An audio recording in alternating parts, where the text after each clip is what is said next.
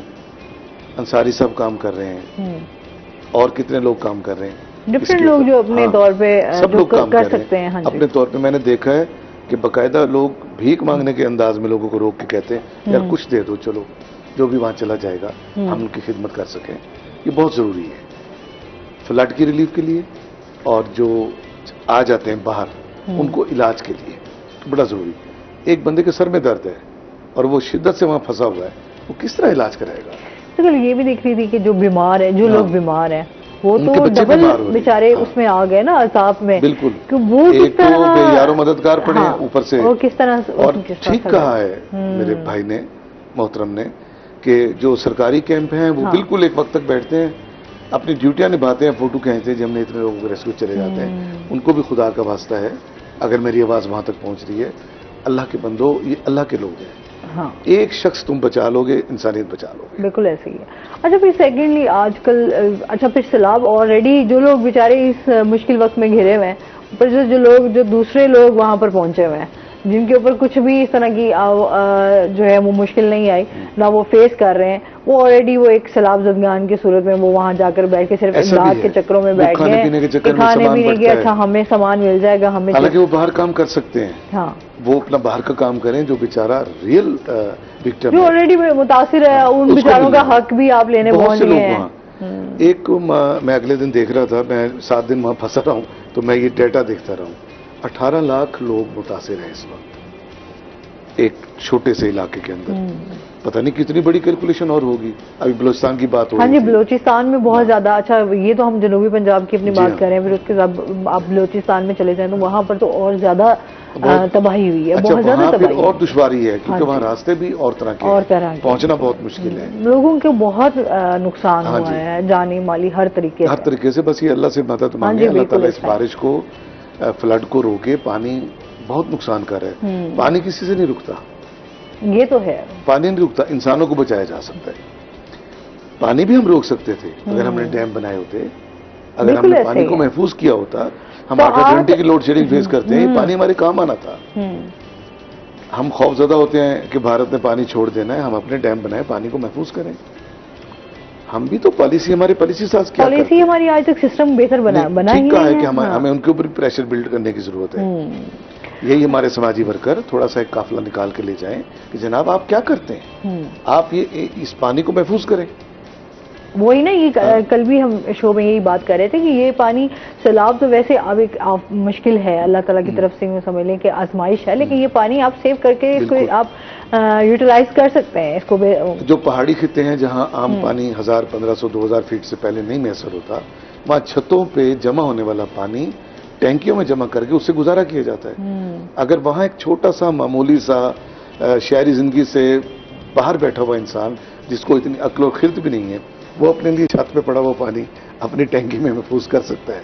اتنی بڑی گورنمنٹ اتنے بڑے حادثات کو وہاں پانی کو محفوظ کرنے کی کوئی پالیسی نہیں بنائی جا سکتی. بالکل. سر آپ کیا کہنا چاہ رہے تھے؟ میری گزارش یہ ہے کہ جو پریکٹیکل باتیں ہیں، اصل میں کام ہے پریکٹیکل کرنے کا. ہاں بیسیکلی بات یہی کہ گورنمنٹ جب اتنا بڑا صوبہ ہوگا اور وہاں بندے بیٹھے ہوئے، آپ کے جو الیکٹیو لوگ ہیں وہاں پر بیٹھے ہیں، آج بھی وہیں بیٹھے ہیں ہم لوگ. ہر کام ابھی فرمایا نا کہ اوپر چھتوں میں بھی لوگ پانی اکٹھا کر کے گزارا کر لیتے ہیں. یہ سادہ سا کام ہے. میں اس علاقے کا سمجھو کہ میں جاننے والا ہوں، رہنے والا ہوں، فلڈڈ ایریا کا، جس میں فلڈ میں شاید ہم خود بھی بعض اوقات پھنسے ہوں گے. بات سیدھی سادھی ہے. ایک تو یہ جو امداد کرتے ہیں یہ بھی وہی طریقہ جو سیاسی طریقہ چلتا ہے یہ نہیں کرتے صحیح. آرام سے ان کی لسٹیں بن سکتی ہیں، پٹواریوں کو پتا ہوتا ہے، وہاں کے نمبردار کو پتا ہوتا ہے، وہاں کے لوگوں، مجھے پتا ہے اپنے موضوع کتنے لوگ ہیں، کتنے مجھے پتا ہوتا ہے کہ میرے علاقے میں کتنے کون لوگ مستحق، کس کا وہاں رقبہ ہے، کون پھنسا ہے کون نہیں پھنسا. کوئی ہر چیز گورنمنٹ کے نوٹس میں ہوتی ہے، لیکن اس کو آپ نے صرف مینیج کرنا ہے.